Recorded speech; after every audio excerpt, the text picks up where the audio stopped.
ওয়াকফ সম্পত্তিৰ বৰ্তমানৰ চৰিত্ৰ কোনো ধৰণে সলনি কৰিব নোৱাৰিব। যেতিয়া আমি বেঞ্চত বহো আমি আমাৰ ধৰ্ম হেৰুৱাই পেলাওঁ। আমি ধৰ্ম নিৰপেক্ষ। আমাৰ বাবে দুয়োটা পক্ষই সমান।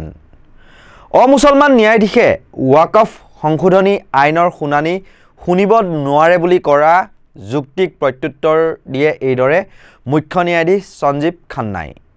উচ্চতম ন্যায়ালয়ে বৃহস্পতিবাৰে ওয়াকফ সংশোধনী আইন 2025ৰ ওপৰত অন্তৰ্বৰ্তীকালীন স্থগিতাদেশ জাৰি কৰাৰ পৰা বিৰত থাকে। ইয়াৰ পৰিৱৰ্তে আদালতে নিৰ্দেশ দিছে যে ওয়াকফ সম্পত্তিৰ বৰ্তমানৰ চৰিত্ৰ কোনো ধৰণে সলনি কৰিব নোৱাৰিব।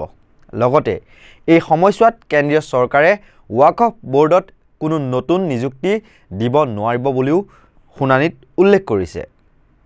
মুখ্য ন্যায়াধীশ সঞ্জীৱ খান্নাৰ নেতৃত্বত গঠিত 3জনীয়া বিচাৰপীঠে কেন্দ্ৰীয় চৰকাৰক এই গোচৰৰ সৈতে জড়িত সকলো তথ্যপাতি প্ৰদান কৰিবলৈ 7 দিনৰ সময়সীমা বান্ধি দিয়ে।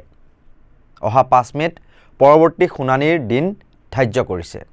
উচ্চতম ন্যায়ালয়ৰ মুখ্য ন্যায়াধীশ সঞ্জীৱ খান্নাৰ সৈতে ন্যায়াধীশ সঞ্জয় কুমাৰ আৰু ন্যায়াধীশ KV বিশ্বনাথনৰ বিচাৰপীঠে স্পষ্ট কৰি দিছে যে ওয়াকফ হিচাপে ঘোষিত বা পঞ্জীয়ন কৰা সম্পত্তিৰ চৰিত্ৰ বৰ্তমানৰ অৱস্থাতেই ৰাখিব লাগিব। কেন্দ্ৰৰ হৈ সলিচিটৰ জেনেৰেল তুষাৰ মেহতাই আদালতত জনায় যে দেশৰ প্ৰতিখন গাঁৱত লাখ লাখ ওয়াকফ সম্পত্তি আছে আৰু বহু প্লটক ওয়াকফ হিচাপে ঘোষণা কৰাৰ অভিযোগৰ পিছত এই সংশোধনী আইন অনা হৈছে। তেওঁ অন্তৰ্বৰ্তীকালীন স্থগিতাদেশৰ আহ্বান জনোৱাৰ লগতে তথ্য দাখিলৰ বাবে 7 দিনৰ সময় বিচাৰিছে।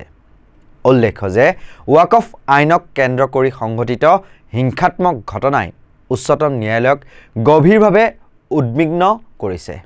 মুখ্য ন্যায়াধীশে এই সন্দৰ্ভত কয়, হিংসা বিষয়টো অতি চিন্তনীয়। এই বিষয়টো আমাৰ দৃষ্টিগোচৰ হৈছে আৰু আমি ইয়াৰ ওপৰত সিদ্ধান্ত ল'ম।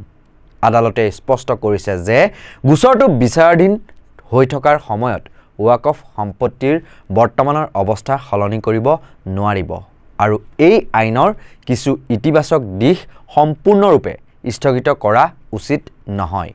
অহা 5 মে'ত হ'বলগীয়া পৰৱৰ্তী শুনানিলৈকে ওয়াকফ সম্পত্তিৰ অৱস্থা অপৰিৱৰ্তিত ৰাখিবলৈ আৰু হিংসা নিয়ন্ত্ৰণৰ বাবে আদালতৰ নিৰ্দেশ মানি চলিবলৈ সকলো পক্ষক আহ্বান জনায় উচ্চতম ন্যায়ালয়ে। ধন্যবাদ।